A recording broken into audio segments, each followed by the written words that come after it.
Hello, dear fans, friends, and subscribers. This is your host welcoming you to the Saturday edition of the Cricket Happening Show.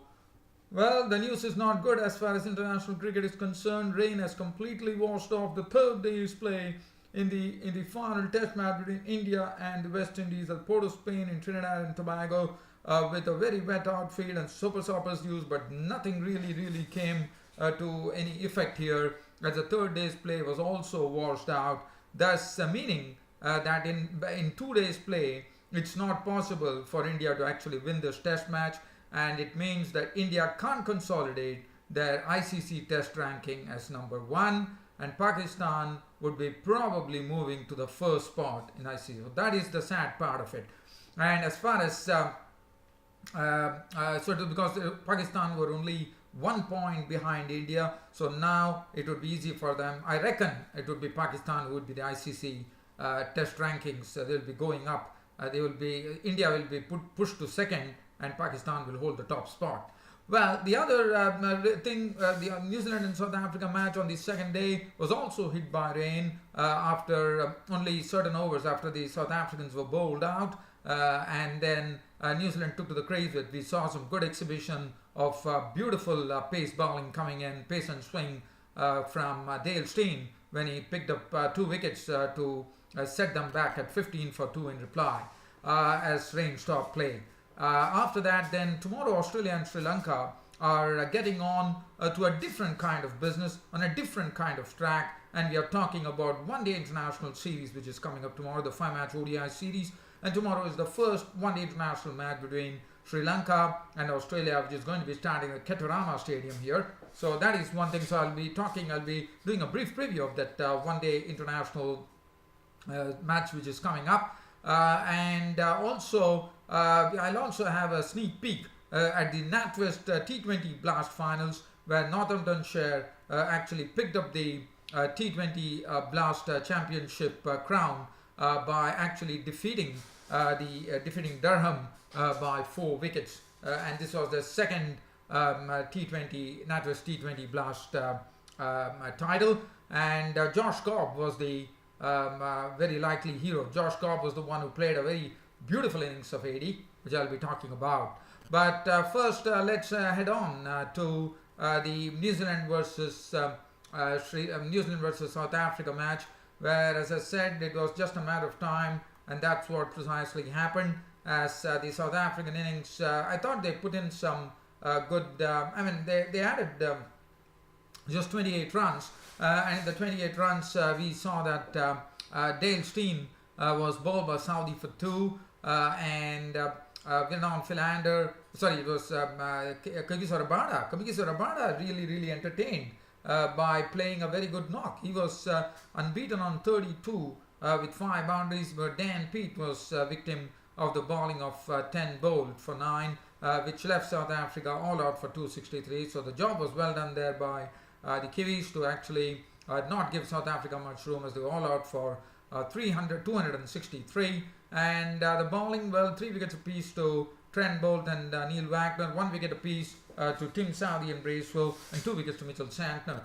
Now, New Zealand in their first day, replying to the score of 263, were really I would say the openers had to be really watchful, with Dale Steyn getting the ball to talk, no doubt about it. Vernon Philander on his comeback, we saw how he was getting the ball to jag in, and finally it was one of those nipping in swingers from Dale Steyn that had Martin Guptill walking back to the pavilion. LBW bowled Steyn for 7 with 1 boundary. But that was before that. Tom Latham was the first victim, as Tom Latham was severely tested by Steyn, and he was totally, I would say, Steyn was really making Latham play, and was also making him feel for the ball. And one of those deliveries, Latham absolutely curbed his instinct, but he really couldn't resist the temptation, as one actually went away from him, and he pushed at it, and it was sort of a fishing. He fished outside his off stump, and Amla in the slips taking the catch. And Steyn, with an in-swinger and an out-swinger, had claimed both Guptill and Latham for 4 and 7. Guptill and Latham for 7 and 4 respectively. And then we saw it was Kane Williamson and Ross Taylor at the crease. and with the score reading 15-2, the rain god started showering the rain on the ground, and that was it. After that, there was no play possible on the second day, as New Zealand ended up with 15-2, with Kane Williamson and Ross Taylor unbeaten on 2 not out respectively. So Dale Steyn, beautiful bowling figures. He really showed some good exhibition. So Dale Steyn was also coming back into the South African test side after his injury, bowled superbly. 6 overs, 4 maidens, 3 runs and 2 wickets. And what a shame that the rain really went and spoiled it, because Dale Steyn was in his absolute element there, and would have loved to see him go absolutely full tilt at the South Africa at the Kiwis. One on Philander, 6 overs, 1 maiden, none for 12, and the forecast even for tomorrow, I'm afraid, is not good. Well, so that is as far as New Zealand and South Africa is concerned. So now I'm going to take you down to the I'm going to do the preview of the Sri Lanka versus South Africa match, Sri Lanka versus Australia match, which is coming up in the one-day series. The first one-day international tomorrow takes place in Ketarama, and let's have a look at the team. Now, Sri Lanka, as I said, now the good thing for Sri Lanka is that Tilakatne Dilshan, their experienced batsman, is back. So that is the big news for them. Dilshan didn't play in the test matches, as you know. So Dilshan is back, and so that is, as you know, Dilshan is a very good one-day specialist person, has ounces of experience, and he would be partnered with Kushal Perera, the dasher. And I think Tilakatne Dilshan knows that he has Kushal Perera, who can really give the innings a real dash, so he can really take it a bit easy there. So Dilshan and Perera will open the innings. Kushal Mendes, the talented Kushal Mendes, will follow, and Kushal Mendes also very good, when I've seen from the way he has played, is also a good one-day batsman. And now it's time for Kushal Mendes to show some of his talent in the one-dayers there. And then Dinesh Chandimal, well, we all know he's in some good form in this particular series against Australia, and that's good news for Sri Lanka. Angelo Matthews himself always, we know the Sri Lankan team is absolutely buoyed up, and we know success definitely shows on your performance every time, and Angelo Matthews is one of those captains. I would be interesting to see this guy, Dhananjay De Silva. To me, he is the one who is going to be really very effective in the one-dayers for Sri Lanka, and he's the one who is coming in and at number 6, and I think he would greatly strengthen this Sri Lankan ODI team, because we know Dhananjay De Silva does not waste time with the bat. He means business right away from the first ball, and one likes the way he goes about his task. Dhananjay De Silva, very exciting prospect there, Dhananjay De Silva. And then Milinda Srivardhana, I am very happy for Milinda Srivardhana, because I have always had a very good opinion of Milinda Srivardhana. He's a bits and pieces player, but let me tell you, he can contribute in all 3 departments of the game, and he's a wonderful talent to emerge from the Sri Lankan Islands. Dilruwan Pereira, well, he did well in the test matches. Amilo Aponso, Lakshan Sandakan. I would probably go for Lakshan Sandakan, especially he's a Chinaman bowler, and also one-dayers would be probably a bit different, and one can see that Lakshan Sandakan could not get to bowl much in the test series after picking up a 5-wicket bag, but definitely Lakshan Sandakan should be the one who should be selected. Amilo Aponso, the left-arm spinner, probably have to wait, and Lakshan Sandakan to me could add some psychological pressure. So now Australia will be pretty relieved there's no Rangana Herath in the team, and that would be the great relief actually, because he was like a thorn for them in the test matches. But we know ODIs are a different type of business, and the pace bowlers are back. So Suranga Lakmal and Nuwan Pradeep will be the ones who will be manning the new ball as opening partners. And let's have a look at the Australian team. The Australian team also looks pretty good. And Australia, let me tell you, now this is going to be different business altogether. Test matches were different. They had Rangana Herath, and Australia knows that one-dayers are something that they have done well. They actually beat India 4-1 when India were there in Australia. So let's see what Australians can do. And they have some very good one-day players, one can say. David Warner and Aaron Finch will open the innings. We know what a powerful and explosive opening pair they are. The one drop, whether it is going to be Sean Marsh or Usman Khawaja, no, that is going to be the question. I would probably say Usman Khawaja, but one has to wait and watch as to what the Australian think tank thinks about it. Stephen Smith is the captain who will be leading from the front. He himself is a wonderful one-day player. George Bailey, always called as a one-day specialist according to me. Matthew Wade, the wicket-keeper, and look at the all-rounders. They have some very good all-rounders in the form of James Faulkner. There's no Glenn Maxwell, as you know. James Faulkner is one very, very good all-rounder. You can count on him towards the end if at all lots of runs are needed. Mitchell Starc. Mitchell Starc is who did a wonderful job in the Test matches, even though Australia were whitewashed. One thing to look at is that Mitchell Starc needs just 2 more wickets to actually get to the 100-wicket mark in ODI internationals.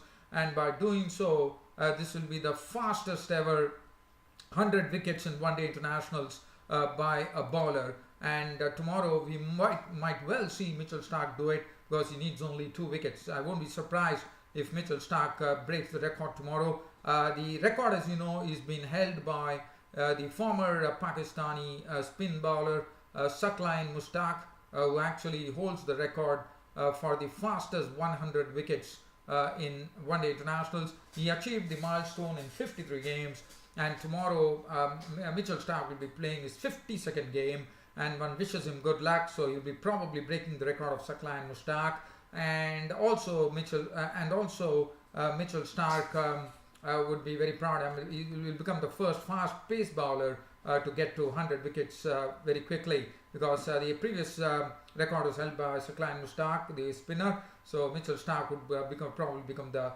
first pace bowler to get amongst get to a quick 100 ODI wickets in his 52nd match. So, and then we have Nathan Coulter-Nile, who will be along with Mitchell Starc, who is also a very good one-day bowler. And then the spin would be in the hands of Nathan Lyon, the right-arm spinner, and Adam Zampa, the right-arm spinner. Adam Zampa is another very, very good prospect. He's the one on whom Australia would be relying probably if at all Sri Lanka has any left-handers in their mix there. Adam Zampa could prove quite a handful. But again, we all know that the Sri Lankans on the subcontinent, they are very good to play spin. But again, I'm told now this is something that Australia will be looking at very seriously, because the news that is coming in from Ketarama, it says that the pitch is once again dry, and there's also a chance of shower probably around the evening. So it would be very interesting to see. Probably one could probably say the spinners might well play a hand once more in the first ODI. So that is as far as the preview is concerned. Now the last thing that I want to end up with is the Natwest T20 Blast competition.